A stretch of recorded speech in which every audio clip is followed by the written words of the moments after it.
postavili smo oficire KOS-a na takvim tačkama da osmatraju. Negdje oko 2 sata ustanovili smo da se na graničnom prelazu nalaze najodgovorniji ljudi iz Ministarstva unutrašnjih poslova Hrvatske. Prva 2 kamiona takvog naoružanja su prešla granicu prema Čakovcu i ona su vrlo brzo raspoređena po našim policijskim stanicama na teritoriju cijele Republike Hrvatske. So began a secret operation that would culminate in Croatia's war of independence from Yugoslavia.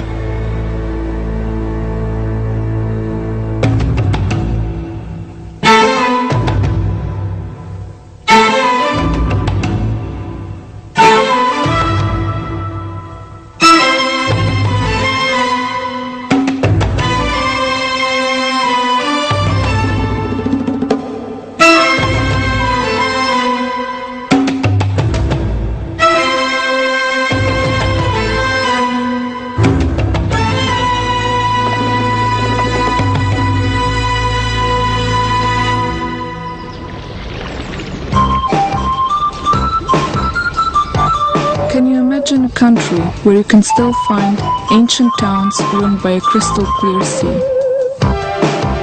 Yugoslavia is a country with a long turbulent history. After World War II, it became a socialist federation made up of 6 republics and 2 autonomous regions.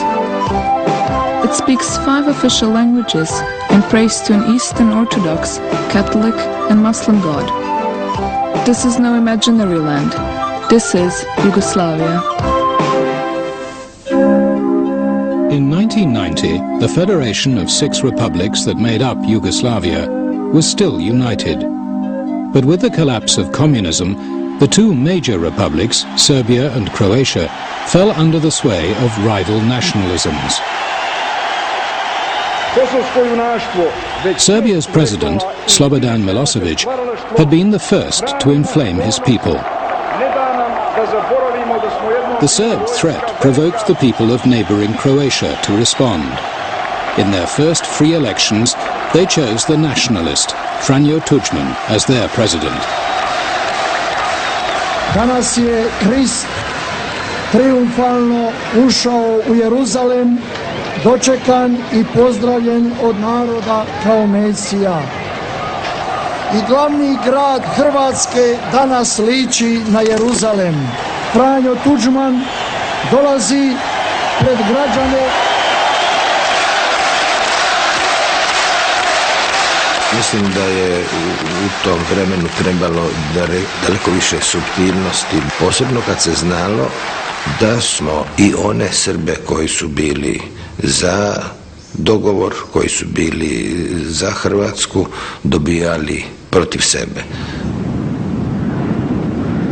The bleak land of southern Croatia was home to large numbers of Serbs.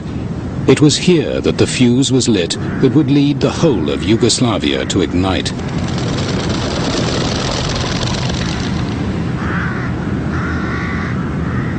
In the dusty railway town of Knin, the authority of President Tuđman's newly elected government was rejected by the local police, who were mostly Serbs. Inspektor Martić da je rekao da je ovo narodna milicija i da ne sluša hrvatsku vladu, nego samo ovaj narod. Protiv te hrvatske vlade koja nam stvara zlo, tako glasno, jasno, eto. To reci Mile Martić, onaj što se pisam, to sam ja, kako kažeš da sam rekao. Pa bilo je jasno dato do znanja da milicija u Hrvatskoj, odnosno milicionari srpske nacionalnosti, da će morati da prihvate obilježja, simbole koje su bile za vreme zloglasne NDH države. Serbs had raw memories of the last nationalists to rule Croatia. They were Hitler's allies, and under the checkerboard flag they killed hundreds of thousands of Serbs.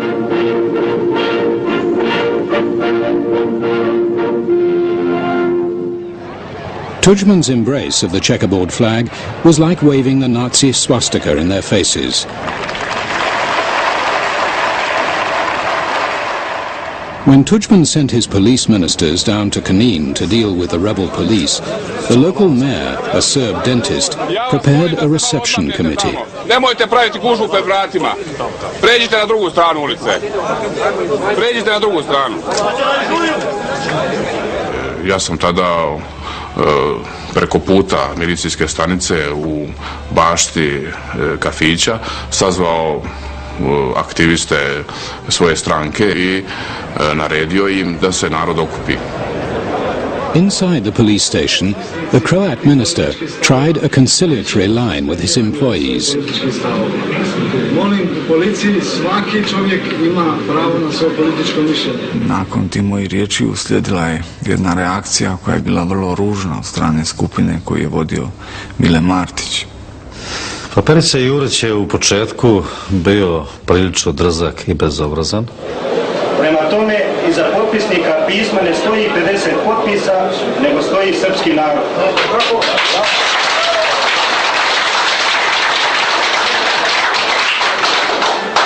Stoji ovaj narod koji ovdje se okuplja i čeka rezultate ovih razgovora.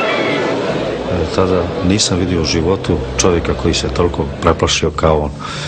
Mislim da je u roku pola sata 10 puta odlazio u WC, najvjerovatnije dobio proliv ili nešto slično. A izvana je par tisuća ljudi je na cesti oko zgrade, jel? To je vriska, galama, jel?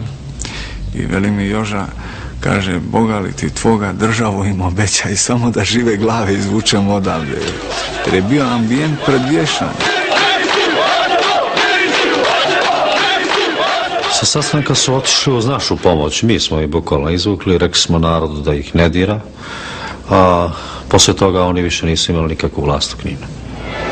The police chief and the dentist tried to turn the protest into a full-scale rebellion. Ja sam dobio zaduženje da se spremam i na oružani otpor i da od Jugoslavije dobijemo pomoć ili u oružju ili da tadašnja Jugoslavenska narodna armija bude ta koja će zaštititi ovaj narod. For a Serb revolt to be successful, it needed support from Belgrade, the capital of both Yugoslavia and Serbia.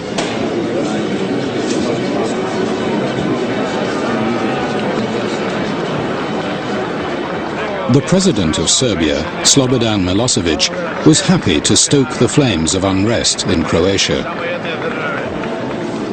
The rebel mayor of Knin became a frequent visitor. Milosevic turned the request for military support over to his closest colleague. Mene je zvao Slobodan Milošević i tražio je da ja hitno primim Srbe iz Hrvatske, koji su tražili kod mene razgovor kao predsjednika predsjedništva Jugoslavije. That year, Serbia held the chairmanship of the Yugoslav State Council, the body which gave orders to the army. The Serbs from Knin had found a well-placed ally. Tražili su se nešto uradi jer se približava vreme nezavisne države Hrvatske i čitave politike koju Pavelić vodio prema srpskom narodu, jer je i on počeo od ugrožavanja nacionalnih prava do genocida. Bili su jako uplašeni. The man in charge of law and order in Yugoslavia, another Serb, advised the visitors from Knin on how to run their rebellion. Praviti barikade. I to sam ih učio. I noću da čuvaju stražu. Ko ima šta, ko nema oružje, ima lovačko. Nešto mora da čuje. Znači da se čuva straža, nekoliko meštana, da budu budni stalno, da ne bi upali ustaše. Iako nije bilo konkretnih obećanja od gospodina Jovića, osjećao sam da bi na neki način moglo da nam se pomogne. Armed with more than advice, the Serbs from Knin organized roadblocks. Belgrade television was quick to play on the fears of their Serb brothers in Croatia. 3 sata i 30 minuta. Nalazimo se na poziciji na kojoj stražu čuva.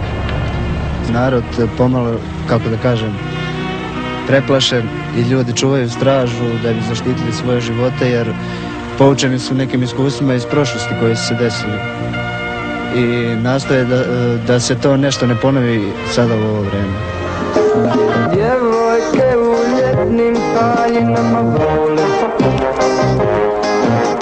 Djevojke u ljetnim haljinama volim. The crisis in Canino came at the height of the tourist season. We think the scenery is absolutely superb and Yugoslavian people are so friendly. Tourism, a vital source of Croat government revenue, was under threat. And the Serb minority in Croatia had blocked the key road and rail links from the Croat capital, Zagreb, to the sea. In the Croat town of Split, where the European Athletics Championships were about to begin, President Tudjman faced a dilemma. Should he act against the rebellious Serbs? If he did, would the Yugoslav federal authorities intervene? Ja sam tada bio u Splitu I naredio sam nekim ljudima u Ministarstvu unutarnjih poslova da sa specijalnim odredom uđu u Knin I da razoruže Martića. On je rekao, kaže, izvoli, uzmi helikopter I izvoli otići u Knin. To je nadležnost Ministarstva unutrašnjih poslova, izvoli se pojavi dolje, izvoli napraviti sve da se uvede red I mir. The minister was uneasy. The rebellion in Canino was spreading, and he knew its leaders were backed by Belgrade. I autonomiji srpskog naroda. Ja sam mu kazao, ali sigurno će nas zaustaviti armija. Kaže, neka se usude samo. 3 police helicopters took off from the Croat capital, Zagreb. Informing air traffic control they were carrying equipment to the coast. In fact, they were crammed with Croat special forces, ready to join ground units in an attack on the rebel Serbs. 10 minutes after takeoff, air traffic control alerted the Yugoslav army that the helicopters were on course for Canino. Prenijeto je iz generalštaba, rekli su mi da im prenesem I da im praktično zahtevamo da ih vrate, ako I ne vrate helikoptere, da ih oborimo.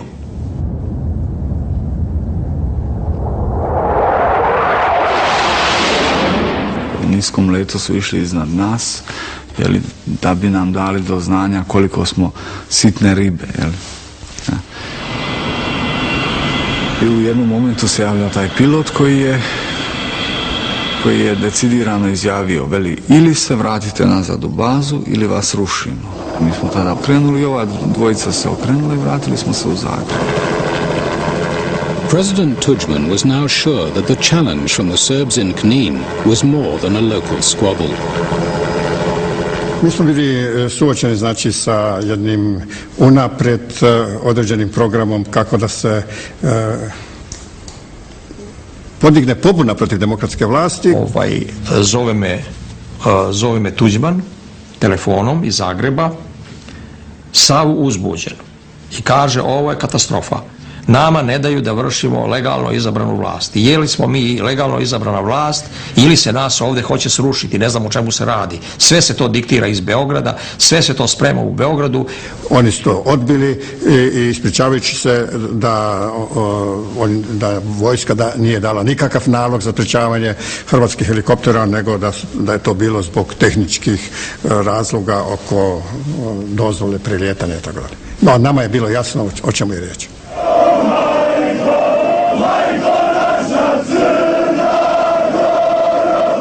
Round 1, to the Serbs.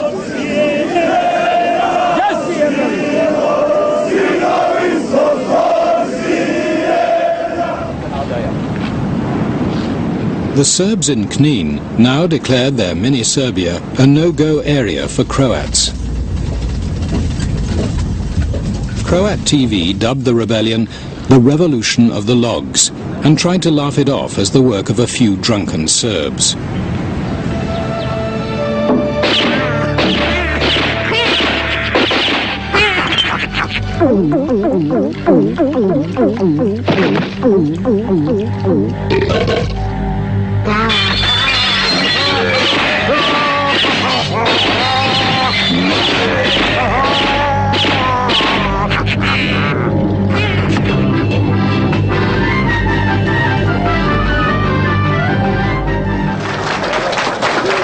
This was no joke for a president who had been elected to restore Croatia's pride. The Yugoslav army had humiliated him, and he had no means to respond. Zbog toga sam ja otišao kod predsjednika Tuđmana i rekao da mi nemamo više šta čekati, da očigledno, a ja sam to i očekivao, armija neće naoružavati našu policiju, a ona je prema zakonu bila dužna to činiti, nego da moramo to učiniti sami. On se s tim saglasio. This retired Yugoslav army general had got himself a secret mission. At first, he ran into problems. They approached us about supplying them with arms. They said they wanted to improve their police techniques and their police force. And I have to say, I did not hesitate a nanosecond before I recommended to Washington that we turn them down. And we certainly did not want to be arming a Croatian police force so it could oppress Serbs. The Croats took their business elsewhere. Ja sam posjetio Budimpeštu i da smo tamo u dogovoru sa odgovarajućim organima Mađarske napravili ugovor o isporuci naoružanja. Kada smo mi euročekom zagarantirali plaćanje, mi smo poslali tamo dva šlepera. The two lorries, loaded with Kalashnikovs, arrived at the Hungarian-Croat border in the early hours. Someone had been tipped off. Ja sam se isto nalazio na tom prelazu i osmatrali smo iz onog pojasa gde se vojska nalazi sa jedne osmatračnice. Mi u stvari nismo znali precizno da se radi o uvozu oružja. Mi smo znali za nešto tajno što se dešava na granici i propušta mimo kontrole, u čemu učestvuju čelni ljudi suda. The lorries disappeared into the night. Yugoslav military intelligence now began a major operation to prove who was behind the smuggling. Počeli su da nam postavljaju i zasjede. Počeli su ispitivati u Budimpešti i tako dalje. Vrlo agresivno su nastupili prema Hrvatskoj. Rekao sam tim ljudima po prilici. Ako ne možemo avionom, ne možemo brodom, ne možemo vlakom, ne možemo kamionom, možemo li mravima? Nastala je konsternacija u dvorani. Kakvi mravi? 4 totkaši mali. Shvatili su svi. I krenulo je. Bilo je sitnih zapljena. Ali, Boga mi je dosta i došlo toga. Only the army of the Yugoslav Federation was capable of stopping the Croats. A display of force had been enough to turn back the Croat helicopters bound for Canino. Now, the Yugoslav High Command faced the fact that the government of Croatia was equipping itself to form a rival army. Zakonsku obavezu imao, jer je to uvoženje oružja da bi se izvršila oružana pobuna protiv međunarodno pravno priznate države koja je međunarodno pravni faktor, koja ima svoj ustav.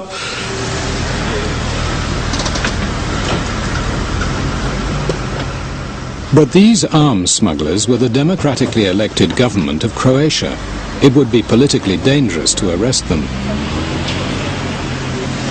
The army trod carefully. At the beginning of January 1991, an order was issued aimed at the Croats. All illegally held weapons must be handed in within 10 days. Croat ministers were openly defiant.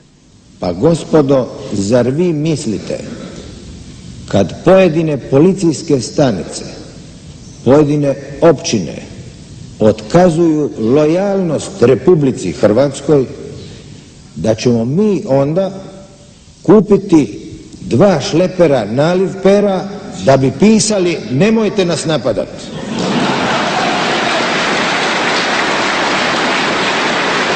Moramo poručiti gospodinu Martiću da će hrvatski barjak doći u Knin i hrvatski grb da će doći u Knin.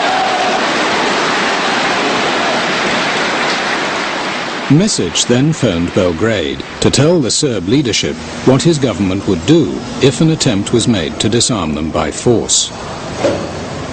Mesić je rekao da ukoliko se to ne prihvati što on traži, onda će uraditi sljedeće.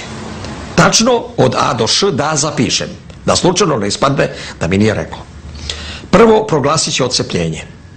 Drugo, zatražit će od Savjeta bezbednosti intervenciju mirovnim snagama da njih zaštiti od nas, iako se oni naoružavaju protiv sopstvene države. Treće, povući će sve kadrove iz organa federacije. Pitao sam ga da li su svjesni da su odabrali rat. Fear swept the Croat capital Zagreb that the Yugoslav army was about to move. Crowds prayed for peace.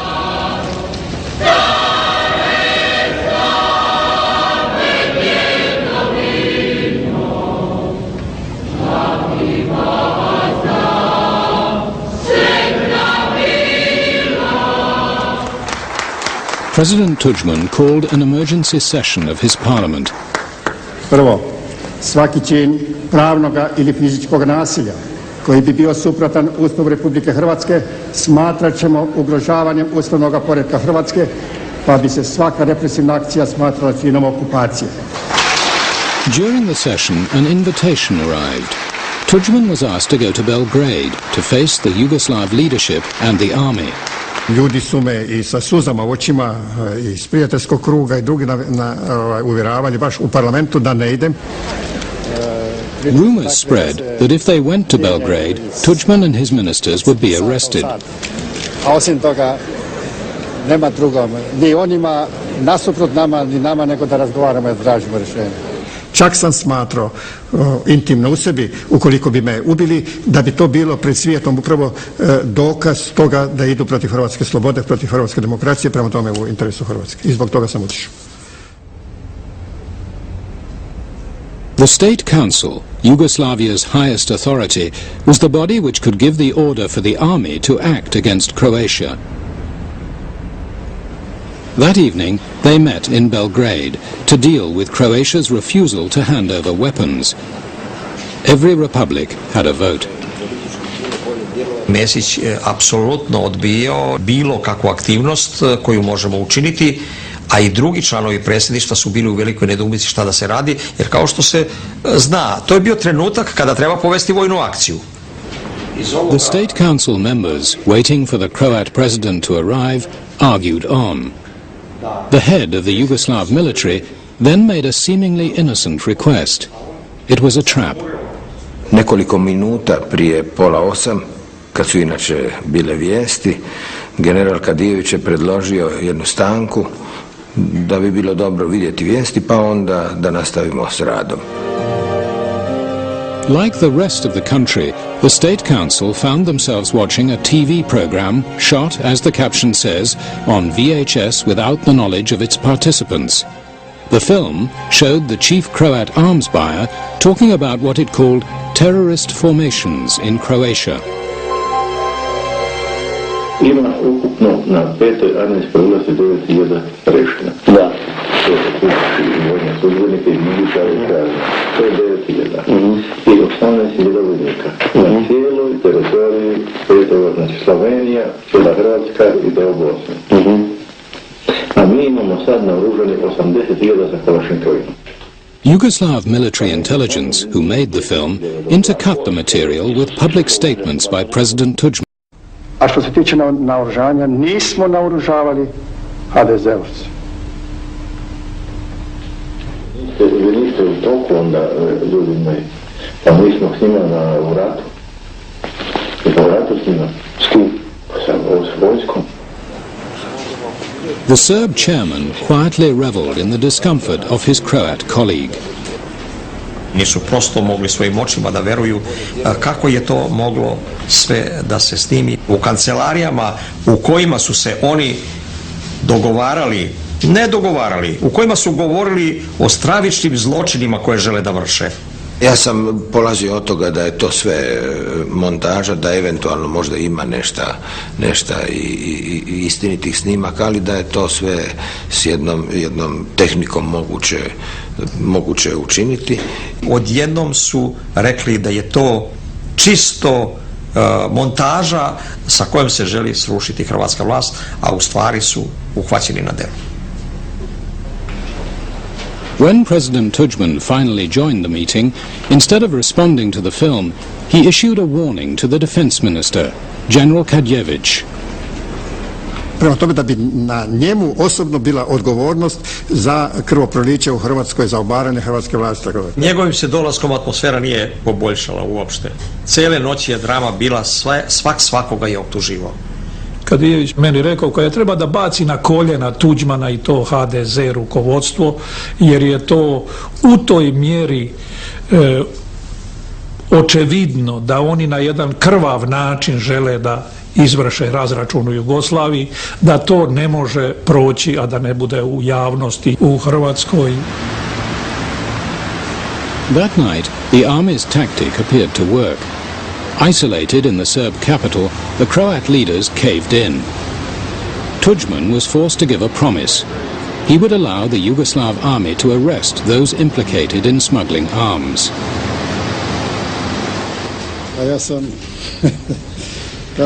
He got back to Zagreb in the early hours, exhausted. Uncertain how his people would react, he did not tell anxious reporters about his promise.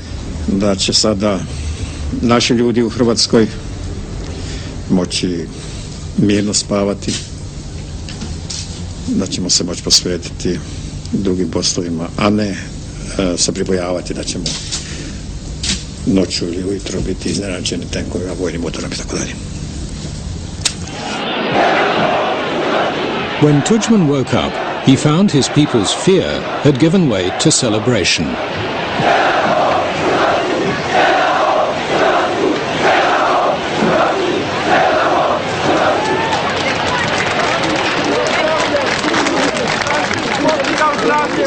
Safe on home ground, Tudjman withdrew the promise he had made in Belgrade. Instead of helping the army arrest the culprits, he passed a law giving his ministers immunity. The chief arms smuggler himself appeared on Croat television to answer the question, was the film a forgery? Gledali smo jednu konstrukciju, jedan falsifikat. On leaving the studio, the general immediately set out to discover who had given him away. Martin me je sreo i rekao mi je, kaže, samo su dvojica ljudi me mogla u sve ovo uvaliti. Ko su ta dvojica ljudi? Kaže, to je jedan kome vjerujem beskonačno. A velim, ko je drugi? Drugi sam ja. Kaže, tako je. The general had been filmed while trying to persuade two Yugoslav army officers to steal arms for Croatia. Grupa koja je bila okupljena je bila zaista od visokog povjerenja. Ja evo sad mogu da kažem da sam imao neograničeno povjerenje prema Jagaru. But one of them, though a Croat and a family friend, put Yugoslavia first. He had hidden a video camera inside his television set. Tako da nije dobro nekad ne imati ljude kojima beskonačno vjerujete oko sebe u takvim poslovima. Croat TV mocked the impotence of the Serbs. Milosevic, Jovic and the Yugoslav defense minister with their motley crew of Serb nationalists.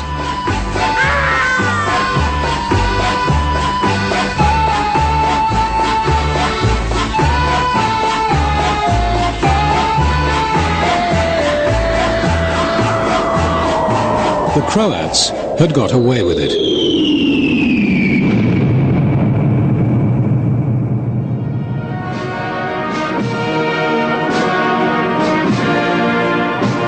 President Milosevic now declared himself the guardian of Yugoslavia. He persuaded the generals that the only way to save the Federation was to mobilize the army to disarm the Croats. but the generals needed an order from the State Council representing all the republics. To persuade the State Council would require the skills of a Machiavelli.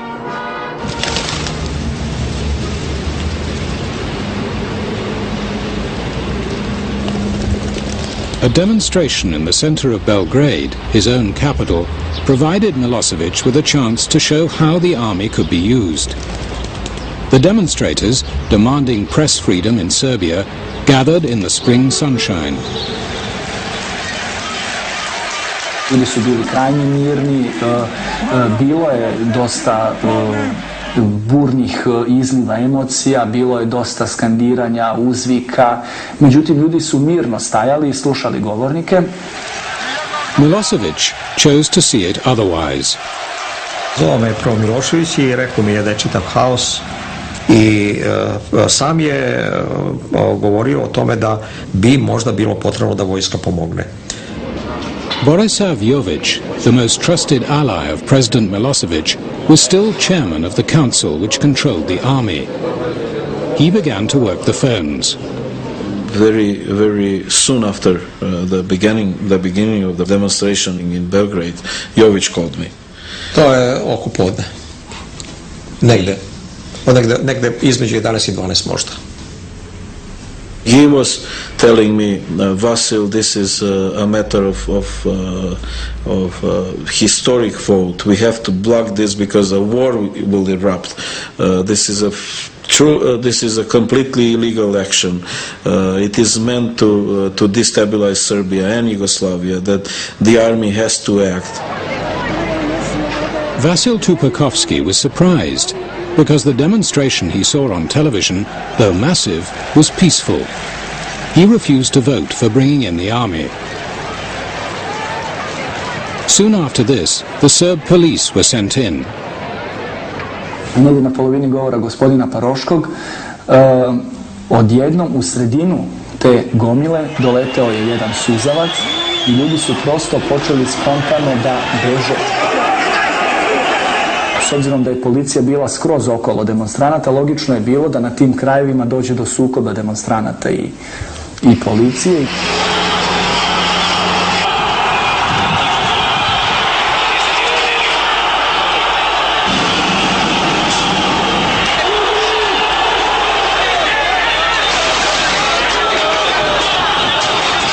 The Serb leaders had first asked for tanks to be put on the streets 3 hours earlier.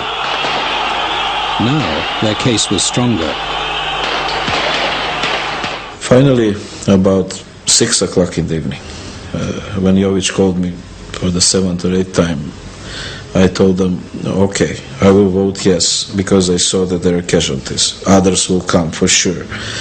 Everything was getting out of control. It was obvious. We were watching the television.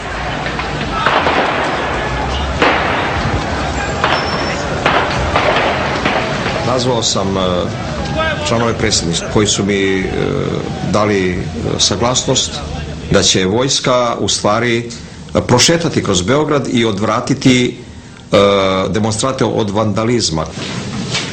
Now the Yugoslav army chief of staff phoned the Serb police minister. This is a recording of what he said. Samo da bi sve tvoje snage, kad se vojska pojavi, treba da krenu u akciju. Da biju bez nemoguće, bez upotrebe oružja, da prate vojsku i da biju tamo i da biju na drugim pravcima, da se jednostavno napravi jedna akcija juriša u kojoj treba da se bije bez nemoguće. Within the hour, Milosevic appeared on television to justify the intervention of the Yugoslav army.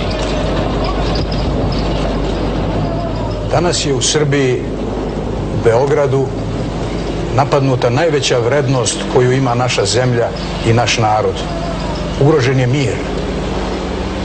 Zato se snagama haosa i bezumlja Srbija mora suprotstaviti svim ustavnim sredstvima i zato tražim. Milosevic had got the tanks out of the barracks once. Now he could take the next step towards deploying them in Croatia. It all began with a television announcement. Watching television at about 11 o'clock, maybe even midnight, something like that. All of a sudden the program was interrupted and we saw Jovic U tim okolnostima the Serb chairman of the State Council, the collective presidency of Yugoslavia, startled his fellow council members. He tells the members of the presidency on television that we have a meeting of the presidency as a supreme command. The next day, 4 o'clock in Belgrade. The Slovene representative was too frightened to come. The Croat, though fearing arrest, believed he had to attend to talk his colleagues round. Pri dolasku u zgradu predsjedništva dočekali su nas vojni autobusi sa predstavnicima vojske koji su rekli da će sjednica biti u vrhovnoj komandi. Colonel came up to us and he showed very dramatically and orderly that we have to enter the bus. To je jedna predigra, da je to pokušaj u stvari stvaranja impresije jakosti vojske, ozbiljnosti situacije. Message was very afraid. You could notice that immediately, all set up like that in the back. Only the Serb chairman and the Minister of Defense knew what was going on as the other members filed in. We entered the meeting room. It was very cold. I would say not more than 14. The presidency was there trembling before the military. The camera was on. Never before we saw a camera. Cameras recorded every word, all part of the army's plan to intimidate the State Council. The Serb chairman called on the Minister of Defense, General Kadjević. Na dijelu je perfidan I do kraja razrađen koncept razbijanja Jugoslavije. Da se izazivanjem građanskog rata stvore uslovi za spoljnu intervenciju I definitivnu uspostavu marionetskih režima na prostoru Jugoslavije.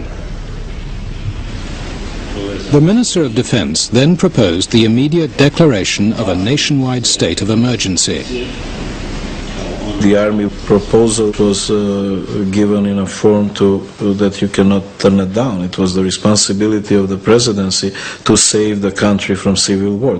This was the explanation, and to most of us it was clear that truly that kind of situation existed.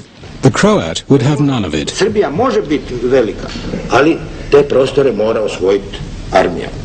Ona ne može do hrvatskih prostora doći bez armije, a to je rat. Ja sam ga uvijek pokušavao kao i sve njih razuvjeriti, htio sam ih vratiti u realnost, htio sam mu pokazati da nije krivnja na Hrvatskoj. Sada donijeti odluku da suspendujete sve to što je zakon I što ste naredbu donijeli. Izvolite. Izvolite.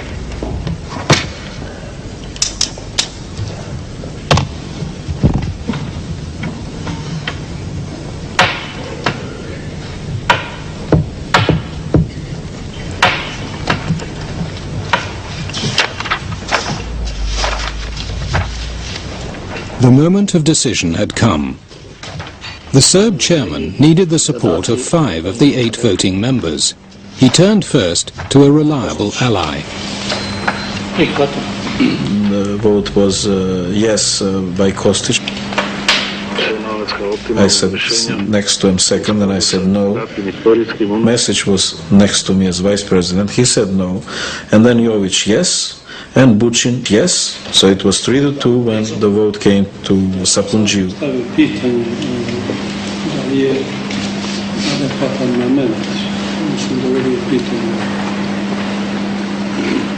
Da li si ti dobio dovoljno odgovora ili još da odgovara? Dobro, znači prihvataš. So they had 4 votes already and they needed the 5th vote. Bogić, izvoli. Imam odgovornost da ne dođe do građanskog rata I mislim da ga moramo spriječiti svaku cijenu. Everything now hung on the vote of Bosnia's representative. With a mixed population of Muslims, Serbs and Croats, Bosnia had most to lose if Yugoslavia descended into civil war. The pressure on Bogićević was tremendous. He was a Serbian, but a but representing Bosnia and Herzegovina, and are very much orientated towards Yugoslavia. Tu su Jović i drugi očekivali da se ja ponašam na sjednici predsjedništva isključivo kao Srbin. Spreman sam da svaki dan analiziramo stanje i da svaki dan donosimo odluku.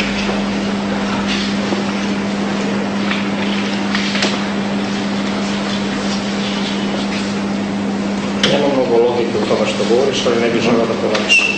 Jović started shouting, vote, what is the problem? Vote yes, vote no, but vote, Bogić, vote.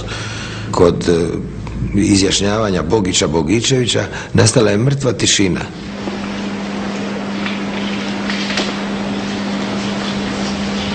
Sada mislim da ne bi bilo produktivno.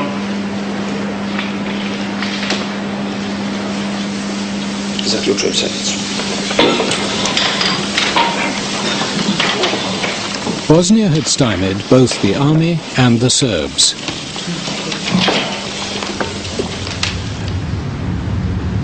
But nearby, in the Serb presidential palace, Slobodan Milosevic was ahead of the game. He announced that Serbia and her allies were withdrawing from the State Council.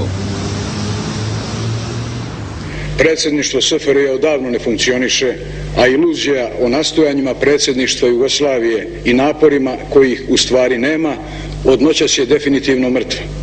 To nije korak nazad, već korak napred, jer je i gruba istina bolja od iluzija i obmana. Milosevic was trying to destroy the supreme authority in Yugoslavia, which controlled the army high command. Armija može da kaže, pošto nemamo vrhovnog komandanta, a mi smo prisiljeni da sami takvu odluku donesemo i da te paravojne jedinice suzbijemo. To je bilo naša formula. Milosevic and Jović were seeking to give the army a free hand to launch war on Croatia. But they were unsure how the West would react. Američki ambasador Zimmerman tražio zvanično prijem kod mene. What I said to Jović was that we were very anxious that force not be used in Croatia. Oni faktički se slažu sa stvaranjem paravojnih jedinica kojima legalna država ne može ništa. He said to me, Mr. Zimmerman, he said, and I think he shook his fist at this point, that Mr. Zimmerman, he said, how many armies does the United States have? How can you tolerate having more than one army in your country? How can you expect us not to react when the Croats are trying to build their own army? Ali se iz toga vidi već najava zvaničnog pritiska najveće svetske sile na našu državu, na našu vlast. The Serbs looked to a traditional ally. Ja mislim da ovo do sada nije ni objavljeno nikada i nigde. Mi smo se tada konsultovali, Kadijević i ja, da izvršimo određenu konsultaciju u Rusiji.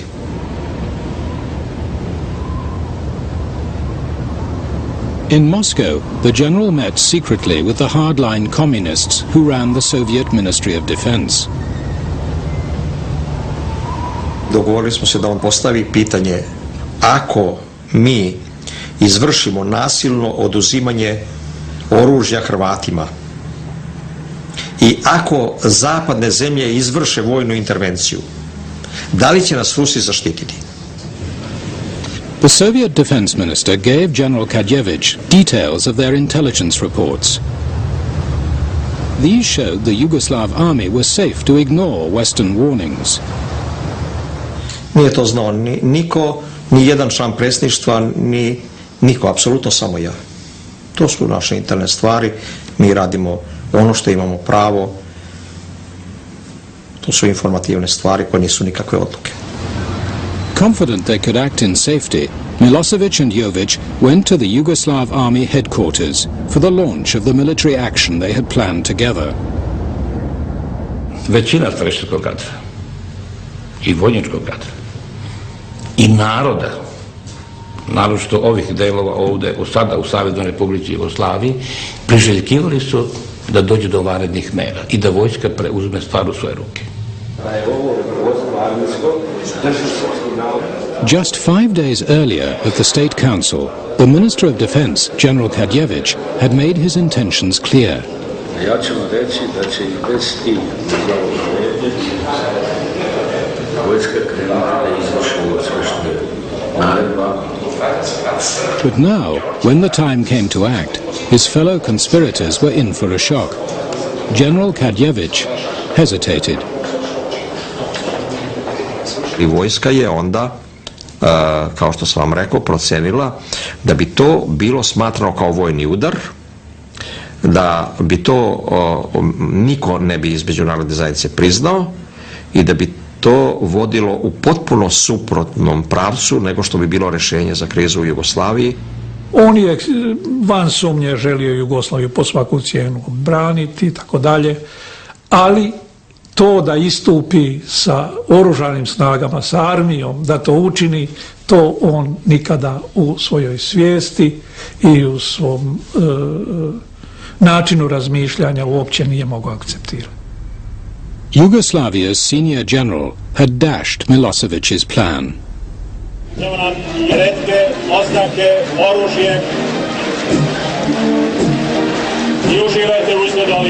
Within weeks, President Tudjman was openly flaunting his new weapons.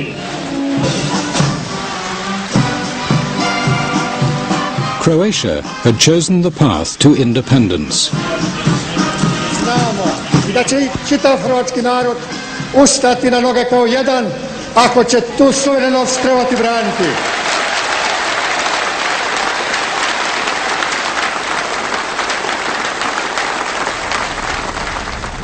Milosevic seemed to accept the inevitable. He called a summit with Tudjman to work out how to carve up Yugoslavia between them. But the Serb leader had other plans. Smatrao je da treba to da nas ozbiljno upozori da mi svoju taktiku prilagodimo. Treba vojsku tamo rasporediti oko srpskih prostora, prepustiti Hrvatima da izazovu sukobe i onda zadržati te teritorije.